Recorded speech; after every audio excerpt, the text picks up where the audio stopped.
Hey dear students, welcome back in a new video lecture. तो आज का topic है विलोपन विधि से किसी समीकरण को हल करना। तो विलोपन विधि नाम से ही पता चलता है कि विलोपन मतलब किसी चीज़ को विलुप्त करना। तो हमने यहाँ पर क्वेश्चन लिया है कि दिए गए समीकरणों को विलोपन विधि से हल कीजिए। तो समीकरण हमारे पास दो हैं। पहला समीकरण है 3x प्लस में 4y बराबर 10, 2x माइनस में 2y बराबर में 2। तो इन दोनों समीकरण को हमको विलोपन विधि से हल करना है। अगर आप क्लास 10th बोर्ड एग्जाम देने वाले हैं तो ये क्वेश्चन आपके लिए बहुत ही इंपॉर्टेंट है।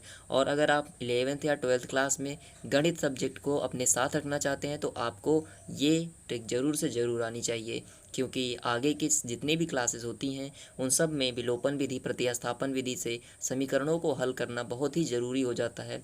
तो आप आज इसको सीखने वाले हैं, तो वीडियो में लास्ट तक बने रहिएगा। चलिए वीडियो को शुरू करते हैं। सबसे पहले आप क्या लिख कर आएंगे, देखिए सबसे पहले आप समीकरण को एकदम ध्यान से समझिएगा। क्या इसमें यक्स और वाई के जो गुणांक हैं वो एक जैसे हो रहे हैं? नहीं हो रहे हैं, तो आपको उनको सबसे पहले एक जैसा बनाना होगा। यहाँ x का गुणांक 3 है, यहाँ पर x का गुणांक 2 है।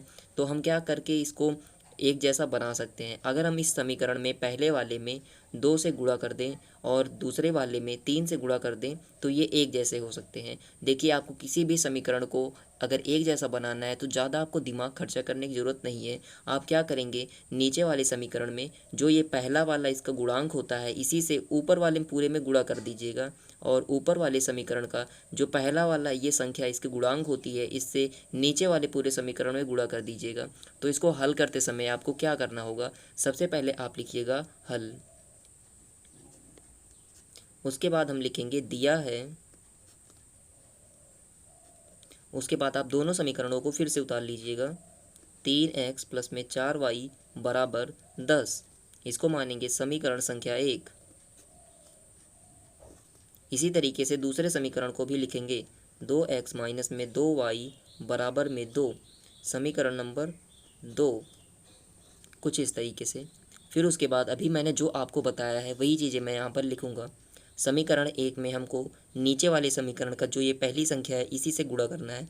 तो लिखेंगे समीकरण 1 में 2 से गुणा करने पर, समीकरण 1 में 2 से गुणा करने पर, गुणा करने पर, तो आपका समीकरण 1 क्या है, 3x। इसमें आप 2 से गुणा करिए, 2 तियाँ 6x धन 2 चौके 8y बराबर 2 दहम्मा 20। इस तरीके से 2 से गुणा हो गया। अब समीकरण 2 की तरफ ध्यान देंगे। समीकरण 2 में यहाँ पर 2 है, पहले वाले समीकरण का ये जो कोफिशिएंट 3 था इसी से पूरे समीकरण में गुणा करते हैं। लिखेंगे समीकरण 2 में 3 से गुणा करने पर, समीकरण 2 में 3 से गुणा करने पर, देखिए समीकरण 3 में मैं 2 से गुणा करा रहा हूँ। समीकरण 3 आपको 2 यहाँ पर दिख रहा होगा। इसमें 3 से करेंगे तो 3 दूना 6, फिर उसके बाद माइनस है तो माइनस लगाते हैं, फिर 3 दूना 6 वाई हो जाएगा, फिर 3 से 2 में गुणा, 3 दूना 6, कुछ इस तरीके से। अब हमारे पास दो नए समीकरण बने हैं। इसको हम मान लेते हैं समीकरण नंबर 3 और इस वाले को समीकरण नंबर 4। तो देखिए अब समीकरण 3 और 4 को कैसे हल करेंगे। यहाँ पर जो यक्स का गुणांक है वो भी 6 है, यहाँ पर भी एक्स का गुणांक 6 है। तो अगर हम समीकरण 3 में से 4 को माइनस कर देते हैं तो ये दोनों विलुप्त हो जाएंगे। बाकी जो हमारे पास टर्म बचेगा वो y के पदों में होगा और यहाँ से हम y का मान प्राप्त करेंगे। तो लिखेंगे आगे समीकरण 3 में से समीकरण 4 को घटाने पर, देखिए यहाँ पर मैं दोनों समीकरणों को पहले लिख देता हूँ। तो 3 वाला था 6x प्लस में 8y बराबर में 20। इसी तरीके से यहाँ भी है 6x माइनस में 6y बराबर में 6। देखिए घटाव का एक सिंपल सा नियम होता है, जब भी हम समीकरण को घटाते हैं तो वो चिन्ह बदल देता है। जैसे यहाँ पर प्लस का चिन्ह है तो यहाँ पर माइनस हो जाएगा, क्योंकि यहाँ पर प्लस होता है इसलिए लिखा नहीं गया। यहाँ पर माइनस है तो यहाँ पर प्लस हो जाएगा, यहाँ पर भी प्लस है तो यहाँ पर भी माइनस हो जाएगा। बस इतना ही।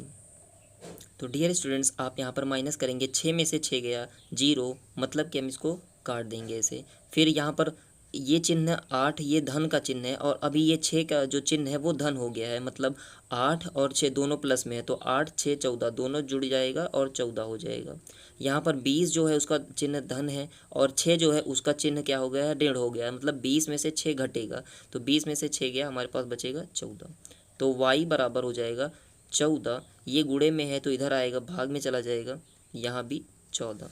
इस तरीके से y बराबर ये 1 हो जाएगा। तो पहला आंसर हमारा हो गया y बराबर। अब आप इस समीकरण इस y का मान समीकरण 1 या 2 किसी में भी रख सकते हैं। 4 समीकरण थे आप, हम मान लेते हैं इसको, जो भी समीकरण छोटा हो उसी में रखना चाहिए। तो समीकरण 2 में y का मान रखने पर, जब हम y का मान रखेंगे तो हमें x का मान प्राप्त होगा।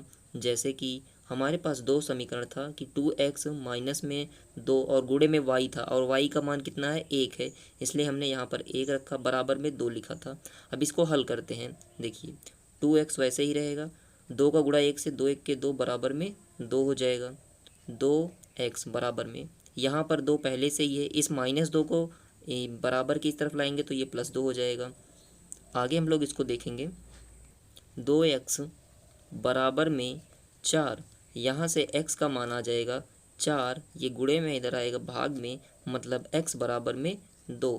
तो x और y दोनों की वैल्यूज़ आपको मिल चुकी हैं। y की वैल्यू कितनी थी, 1।